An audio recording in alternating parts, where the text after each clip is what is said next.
Welcome to the Underwriters Laboratories. I am Luap Allerotal, and this is the Asphalt Ballads.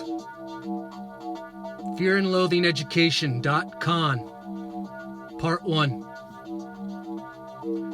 Now, if only I could remember the assignment.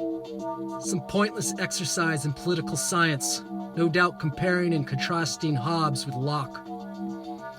Hobbes, a nominalist in logic, a materialist and an associationist. Hobbes in ethics regarded man as naturally without moral sense. People having a fundamental right to self-preservation and to pursue selfish aims. However, Hobbes founded ethics of the authority and of the state, recommending absolute monarchy as the best form of government. He held that the individual is under obligation to submit unquestionably to such a government, relinquishing personal freedoms in the interest of common safety and happiness. Locke, on the other hand, was the father of modern empiricism and materialism. His philosophy, an inquiry into the origin, certainty, and extent of human knowledge, together with the grounds and degrees of belief, opinion, and assent, Locke combats the origin of ideas as innate, but maintains the doctrine that the mind begins as a sort of tabula rasa, or blank slate, with sense impressions received from the outside by the internal mode of experience and reflection. Thus the mind acquires true and false ideas, which are preserved and expressed by language, and accumulates knowledge on ground beliefs with higher or lower degrees of probability. Locke was the forerunner of realism, as well as sensationalism and skepticism. I sat alone in my apartment, caffeine downing and weed smoking, just to keep my pen pushing long enough to complete the absolute minimum requirements it took to graduate. How many pages did it take to say bullshit anyway?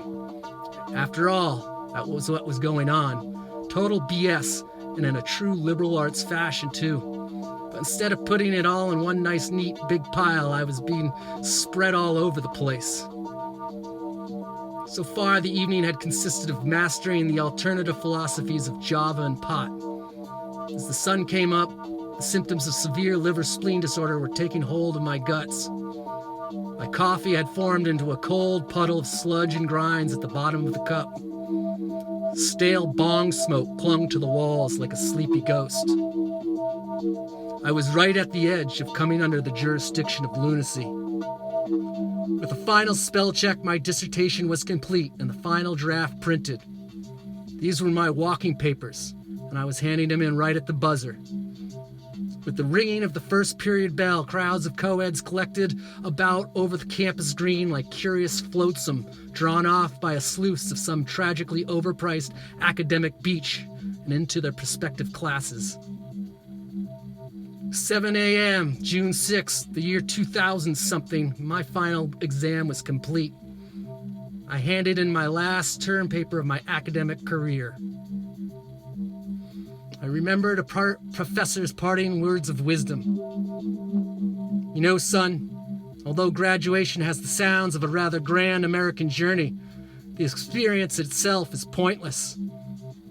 Don't make it a long version of, I went there, we had a great time, we came back.